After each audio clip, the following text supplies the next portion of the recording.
السلام علیکم۔ کتاب سٹوریز چینل میں نئے آنے والے دوستوں کو خوش آمدید کہتے ہیں۔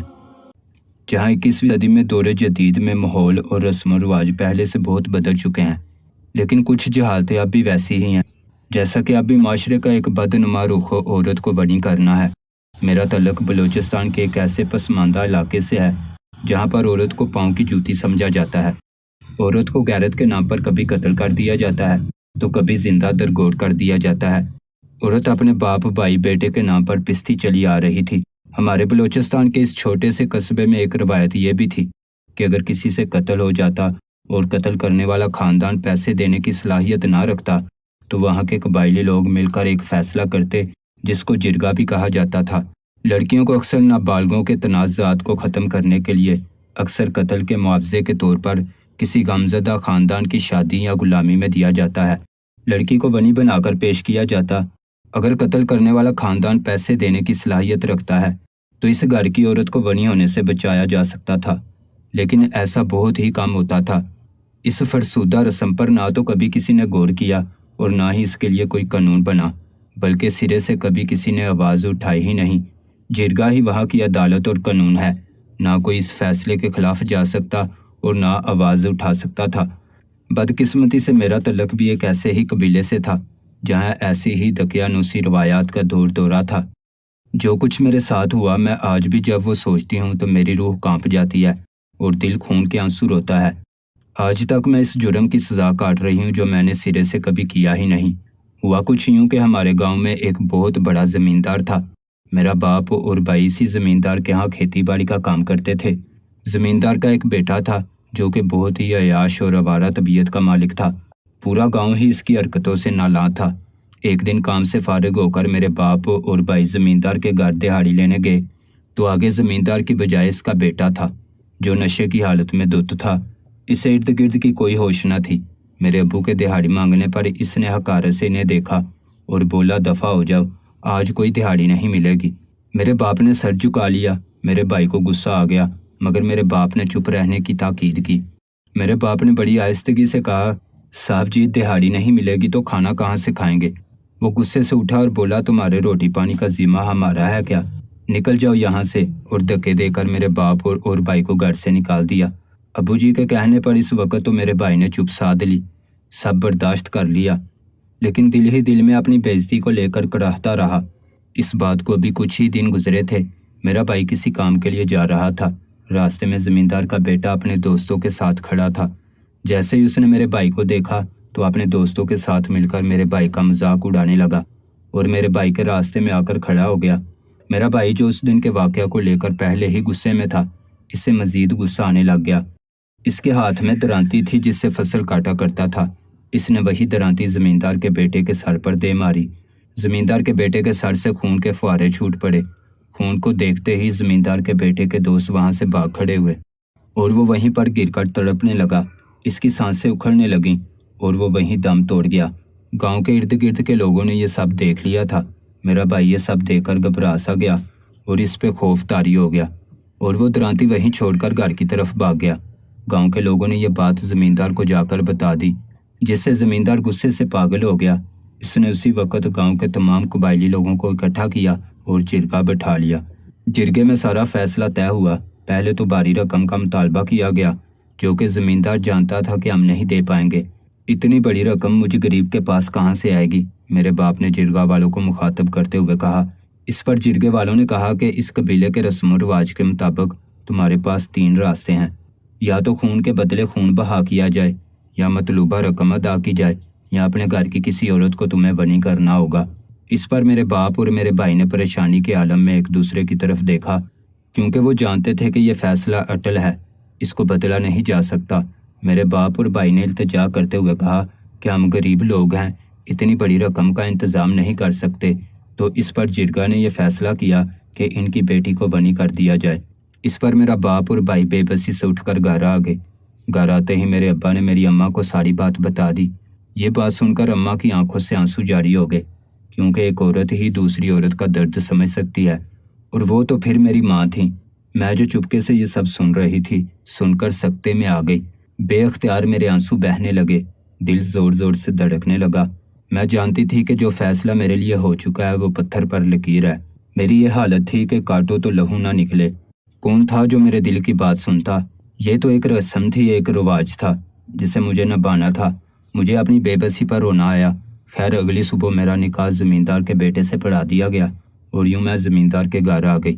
یہاں آ کر جو ظلم کے پہاڑ مجھ پر ٹوٹے تھے میں وہ لفظوں میں بیان نہیں کر سکتی۔ شادی کی پہلی ہی رات مجھ پر یہ انکشاف ہوا تھا کہ میری شادی کسی بڈھے سے نہیں، میرے ہم عمر سے نہیں، بلکہ ایک ایسے بچے سے ہوئی تھی جس کی عمر صرف 9 سال تھی۔ جب وہ کمرے میں آیا تو اسے دیکھ کر میری آنکھیں حیرت سے پھیلی تھی۔ جو بچہ قد میں میرے کندھے سے بھی نیچے ہوگا، میں نے بڑی مشکل سے اپنے دل کو سنبھالا تھا۔ اصل امتحان تو میری زندگی میں اب شروع ہونے جا رہے ہیں، کیونکہ میں یہ تو جانتی تھی کہ بنی ہونے والی عورت کے ساتھ کیا سلوک کیا جاتا ہے۔ ایسی لڑکیوں کا نکاح بظاہر تو ایک ہی مرد سے کیا جاتا تھا، لیکن اس کو جس کا جیسے دل چاہتا تھا وہ استعمال کرتا۔ بنی عورت گھر کے کسی فالتو سامان کی طرح سمجھی جاتی تھی جسے استعمال کیا جاتا اور پھینک دیا جاتا، جس کی کوئی عزت نہیں ہوتی تھی۔ میرے ساتھ بھی ایسا ہی سلوک جاری رکھا گیا۔ میری ساس دن رات مجھ سے ملازموں کی طرح کام کرواتی تھی، اور اگر کہیں کسی کام میں غلطی ہو جاتی تو مجھے مارنے سے بھی گریز نہ کیا جاتا۔ ایک دفعہ کھانے میں نمک تیز ہو جانے کی وجہ سے میری ساس نے مجھے اتنا مارا کہ میرے جسم پر جگہ جگہ نیل کے نشان پڑ گئے اور زخموں سے خون رسنے لگا۔ میں درد سے چلاتی رہی، مگر میری تکلیف کی کسی نے کوئی پرواہ نہ کی۔ میں ساری رات درد سے کروٹیں بدلتی رہی۔ صبح درد کے مارے میرا جسم حرکت نہیں کر رہا تھا۔ مجھے تیز بخار تھا، مجھ میں اٹھنے کی ہمت نہیں ہو رہی تھی۔ میری ساس کمرے میں آئی اور گھسیٹ کے مجھے کمرے سے باہر لے گئی اور کہا کہ تم یہاں آرام کرنے نہیں آئی، اٹھو گھر کے سارے کام کرو۔ میں خود کو سنبھالتے ہوئے اٹھی اور گھر کے کاموں میں مشغول ہو گئی۔ مجھے کھانا صرف ایک وقت دیا جاتا اور کھانے میں 2-3 دن پرانی روٹی دی جاتی جو میرے حلق سے اترتی ہی نہ تھی، اور میرا سسر ہر وقت مجھے اس بات کا طعنہ دیتا کہ تمہاری وجہ سے میرے بیٹے کا قتل ہوا ہے، تم ساری عمر اپنی خواہشات سے محروم رہو گی، میں تمہیں ایسی اذیت بھری زندگی دوں گا کہ تم خوشیوں کے لیے ترس جاؤ گی۔ مجھے میرا سسر ایک آنکھ نہ باتا تھا، مجھے بڑی گندی نظروں سے دیکھا کرتا تھا۔ ان کے دوست جو ان سے ملنے گھر آتے وہ بھی سر سے پاؤں تک مجھے گھورتے رہتے۔ میری عزت، میرا وجود کہیں بھی محفوظ نہیں تھا۔ میں کبھی اپنے سسر کو لسی یا پانی کا گلاس یا کوئی چیز پکڑاتی تو وہ بہانے سے میرا ہاتھ پکڑنے کی کوشش کرتا۔ میرا شوہر تھا تو ایک بچہ، لیکن تھا انتہا کا بدتمیز۔ اس کو عزت نام کے لفظ کی کوئی پہچان ہی نہ تھی۔ وہ مجھے اپنی بیوی سمجھتا ہی نہیں تھا۔ جس عمر میں وہ تھا اسے کیا معلوم کہ بیوی کیا ہوتی ہے۔ میں اس کو نہلاتی دھلاتی اسکول بھیجتی۔ پورا دن مجھے مسلسل کام کرنے پڑتے تھے۔ گائے بیلوں کو سنبھالنے کی ذمہ داری مجھی پر تھی۔ سارا دن میرا کاموں میں گزر جاتا اور ساس رات دیر تک مجھ سے پاؤں دبواتی رہتی اور پھر پاؤں سے مجھے دھکیل کر کہتی کہ جا دفع ہو جا، تیری شکل دیکھ کر مجھے میرے جوان بیٹے کی یاد تڑپا دیتی ہے، میں بھی تجھے ایسے ہی تڑپا تڑپا کر جان سے ہی مار ڈالوں گی۔ میں جب رخصت ہو کر آئی تھی تو اپنے ماں باپ کے لیے مر گئی تھی۔ نہ وہ مجھ سے مل سکتے تھے، نہ میں ان کی شکل دیکھ سکتی تھی۔ مجھے پتا تھا مجھے قطرہ قطرہ موت کا مزہ چکھنا ہے، لمحہ لمحہ مرنا، لیکن میں تھی تو ایک عورت ہی، ویسے ہی جذبات بھی سینے اندر رکھتی تھی۔ کچھ باتیں انسان کے اندر فطری ہوتی ہیں، وہ ان سے اپنی جان نہیں چھڑوا سکتا، جیسا کہ ایک ہم سفر اور شوہر کی خواہش۔ میں اپنے جذبات کو نہ ہی مار سکتی تھی نہ ہی ختم کر سکتی تھی۔ میں ہر وقت یہی سوچتی رہتی کہ کاش کوئی میرا خیال رکھتا، کاش میرا شوہر میری ضروریات کا خیال رکھتا، میں اپنا دکھ سکھ اس کو بتا سکتی، لیکن وہ 9 سال کا غیر ذمہ دار بچہ میری بات یا میری ذمہ داریوں کو کیسے سمجھ سکتا تھا؟ مجھے خود پر انتہائی افسوس ہوتا۔ میری ساس جو ہر وقت مجھ کو کوستی رہتی، میرے ہر کام میں نقص نکالتی، مجھے ہر وقت اپنے ماں باپ کی یاد ستاتی رہتی۔ اگر کبھی میرا دل ان سے ملنے کو کرتا تو مجھے میرے سسر سخت الفاظ میں یہ بار بار باور کرواتے کہ بنی ہونے والی عورت اپنے گھر والوں کی فاتح پڑھ کر آتی ہے، سارے رشتے ناطے ختم کر کے آتی ہے۔ میں مزید تڑپ کر رہ جاتی۔ میری ساس اور سسر جیسے ہی مجھے دیکھتے انہیں اپنے بیٹے کی جوان موت یاد آ جاتی تھی اور وہ مجھے کوسنا شروع کر دیتے تھے۔ گھر میں آنے والے ہر مرد کی نظر کا نشانہ میں بنتی، مجھے کوئی بھی عزت کی نظر سے نہ دیکھتا۔ میرا شوہر جو بالکل لاپرواہ تھا، جسے دیکھ کر میرے دل میں کوئی جذبات نہ جاگتے، آخر اتنے چھوٹے بچے کو دیکھ کر میں کیسے تسلیم کر لیتی کہ یہ میرا شوہر ہے۔ شوہر تو اپنی عورت کا محافظ ہوتا ہے، اپنی بیوی کو عزت دیتا ہے، لیکن وہ اتنا کم عمر تھا کہ ایسی باتوں کو سمجھنے سے قاصر تھا۔ اس کا ہر چھوٹے سے چھوٹا کام مجھے کرنا پڑتا تھا۔ میں کبھی اگر اس سے پیار سے بات کرنے کی کوشش کرتی تو وہ مجھ سے بدتمیزی کرتا، مجھ سے نفرت کرتا۔ میں اس کے لیے کپڑے استری کر کے رکھتی تو اٹھا کر پھینک دیتا کہ ٹھیک سے استری بھی نہیں کرنا آتا، دوبارہ سے استری کر کے دو۔ میری آنکھیں آنسوؤں سے ہر وقت نم رہتی، جسم تو جیسے بے جان ہو چکا تھا۔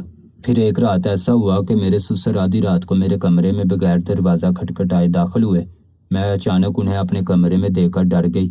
میں اس چھوٹے سے اسٹور نما کمرے میں ایک فالتو سامان کی طرح سے زمین پر سوتی تھی، جس کے باہر کمرے پر میری ساس تالا لگا دیتی تھی۔ شاید میرے سسر کی گندی نیت سے واقف تھی، جو بھی تھا، لیکن میں اب تک اپنی ساس کی بدولت عزت سے محفوظ تھی۔ لیکن آج میرے سسر نے میرے کمرے کا تالا کھولا اور میرے کمرے میں داخل ہو کر دروازہ بند کر دیا۔ میری منت سماجت رونا دھونا کچھ بھی کام نہیں آیا تھا۔ اسے تو بس اپنے بیٹے کی موت کا بدلہ مجھ سے لینا تھا تاکہ اس کے بدلے کی آگ بجھ سکتی۔ رات کی تاریکی مجھے اندھیری کھائی میں پھینک چکی تھی۔ میرا سسر اپنے ناپاک ارادوں کو پورا کر کے جا چکا تھا۔ صبح میری بکھری حالت دیکھ کر میری ساس داڑیں مار کر رونے لگی، مجھے مارنے لگی، کہنے لگی، کلموہی تو اپنی جوانی اور حسن کا جادو میرے شوہر پر بھی چلا رہی ہے۔ تیرا بھائی میرے بیٹے کو کھا گیا اور اب تو میرا گھر نکل جائے گی۔ اس نے اپنے بیٹے سے کہا کہ مجھے طلاق دے دے۔ میں تو پہلے نیم مردہ حالت میں تھی، جس اذیت کو رات بھر میں نے سہا تھا، شاید میرے لیے اس سے بڑھ کر کوئی اذیت نہ تھی۔ مجھے طلاق دے دی گئی۔ ہمارے قصبے میں ایک طلاق یافتہ عورت کو اچھوت اور منحوس سمجھا جاتا تھا۔ سہاگنیں اس سے دور رہتی تھیں کہ کہیں اس کا سایہ ان پر نہ پڑ جائے۔ میں اپنے گھر اپنا سب کچھ برباد کر کے لوٹ آئی تھی۔ ایسے داغ اپنے دامن پر لیے میری قبر تک ہی ساتھ جائیں گے۔ میری ماں مجھے دیکھ کر رونے لگی۔ میرے بھائی کی شادی ہو چکی تھی، وہ اپنی بیوی کے ساتھ خوش تھا۔ مجھے ایک چھوٹا سا کمرہ دے دیا گیا جہاں مجھے اکیلے پڑے رہنا تھا۔ میرے برتن الگ کر دیے گئے تھے۔ میری بھابھی میرے ساتھ بہت برا سلوک کرتی تھی اور میرا بھائی اسے ایک لفظ نہ کہتا کیونکہ میں طلاق یافتہ تھی۔ مجھے یہاں بھی پیٹ بھر کے روٹی نہیں دی جاتی تھی، نہ ہی پاؤں میں پہننے کے لیے جوتا۔ میں ننگے پاؤں تپتی دھوپ میں صحن میں چلنے پر مجبور تھی۔ میرا بھائی اپنی بیوی کے رویے پر مجھ سے بس آنکھیں چرا لیتا تھا۔ میں یہ سوچتی تھی کہ میں نے سزا تو بہت بری پائی، لیکن میرا قصور کیا تھا؟ بہن ہونا یا بھائی کے ہاتھوں خون بہا میں بنی ہونا یا طلاق یافتہ ہونا یا شاید عورت ہونا ہی میرا جرم تھا۔ وہ ہمیشہ کبھی شوہر کے لیے قربانی دیتی ہے تو کبھی باپ، بھائی اور بیٹے کے لیے۔ میری ساری جوانی ایک اچھوت بن کر گزر گئی۔ میں نے اللہ سے لو لگا لی تھی۔ میں سارا وقت اللہ کی عبادت میں گزارنے لگی، کیونکہ یہ دنیا کبھی قربانیوں کا صلہ نہیں دیتی، لیکن میرا رب وہ مجھے ضرور اپنے کرم سے نوازے گا۔